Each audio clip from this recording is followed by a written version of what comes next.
मित्रों, मेवात जल रहा है, नूह जल रहा है, कश्मीर भी इससे पहले जला है, आसाम में भी ये दंगे हुए हैं और सच कहूँ तो सारा संसार जल रहा है। परंतु हम ये समझ नहीं पा रहे हैं कि इसका कारण क्या है। पुलिस परेशान है, प्रशासन परेशान है, इसका कारण क्या है, इन दंगों का कारण क्या है। मैंने कुछ अध्ययन किया तो पता चला इन दंगों के पीछे एक पुस्तक है जो सारे संसार में होने वाले दंगों के पीछे का कारण है, बहुत बड़ा कारण है। ये पुस्तक मेरे हाथ में है, मैं इसका नाम आपको नहीं बता रहा हूँ, ये आपके लिए पहेली है। कुछ मेहनत आप कीजिए, कुछ मेहनत मैं करता हूँ। हाँ, जब इस पुस्तक को मैंने पढ़ा तो इसमें दिया हुआ है कि इस देश में रहने वाले एक विशिष्ट वर्ग कभी इस देश में क्या, इस दुनिया में शांति से नहीं रह सकते और ना ही उन्हें रहने का अधिकार है, क्योंकि वो इसी पुस्तक की शिक्षाओं को अपने जीवन में लागू करते हैं। और इस पुस्तक में स्पष्ट लिखा हुआ है कि जब तक संसार में एक भी व्यक्ति जीवित है जो इस पुस्तक के सिद्धांतों का पालन नहीं करता, उस व्यक्ति को समाप्त कर देना है, उस व्यक्ति से झगड़े करने हैं, उस व्यक्ति से लड़ाई करनी है। भले ही वो व्यक्ति कितना सदाचारी हो, कितना ही अच्छा हो, कितना ही महान व्यक्ति हो, कितना ही बड़ा देशभक्त हो, कितना ही नेक हो, कितना ही ईमानदार हो, कितना ही पवित्र व्यक्ति हो। और जानते हो, जब मैंने इस पुस्तक को भीतर से पढ़ा तो इस पुस्तक में क्या क्या लिखा हुआ है। इस पुस्तक में लिखा हुआ है कि ऐसे किसी भी व्यक्ति को अपना मित्र नहीं बनाना जो इस पुस्तक की शिक्षाओं को नहीं मानता, और उस व्यक्ति के घर की महिलाएं तुम्हारे लिए लूट का माल है। ये जो मंदिर में, मेवात और नूह के मंदिर में घुसने का प्रयास किया गया, वहां की औरतों को लूटने का, उनके सम्मान को लूटने का प्रयास किया गया, इससे पहले यही कार्य कश्मीर में हुआ, श्रीनगर में हुआ। ये केवल इसीलिए क्योंकि ये शिक्षाएं इस पुस्तक में दी हुई हैं।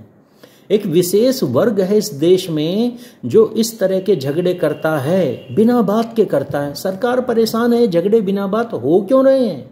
बिना बात नहीं हो रहे हैं, इसके पीछे ये शिक्षाएं हैं जो संसार में फैल रही हैं। और हम समझ नहीं पा रहे कि इस देश में बहुत सारे ऐसे लोग हैं जिन्हें विशेष सुविधाएं दी जा रही हैं, परंतु फिर भी इस देश की सरकारें, इस देश के लोग उन्हें संतुष्ट क्यों नहीं कर पा रहे। इसका कारण है ये पुस्तक, ये उन्हें संतुष्ट होने ही नहीं देगी।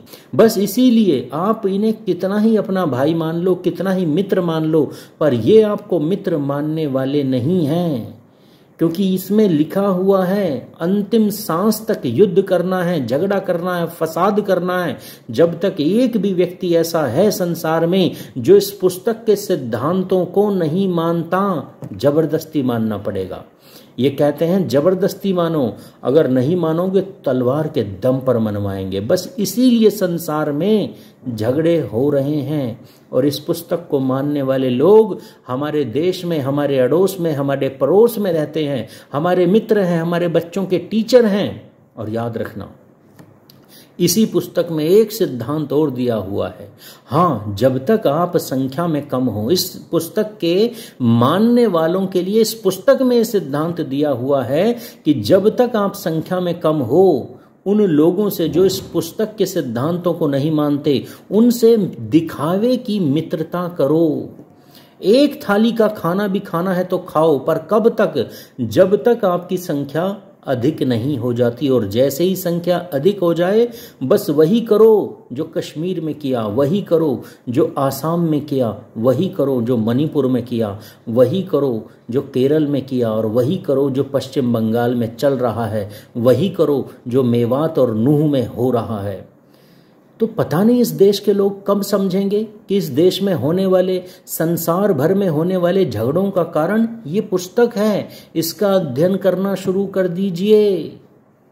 अगर आपने आज इस पुस्तक का अध्ययन नहीं किया तो याद रखना, आपके बच्चे जो स्कूलों में, कॉलेजेस में जाके टेक्निकल एजुकेशन ले रहे हैं, वह उनके जीवन को नहीं बचा पाएगी। इसलिए अपने शत्रुओं को जानना, अपने शत्रुओं को पहचानना आपके लिए जरूरी है।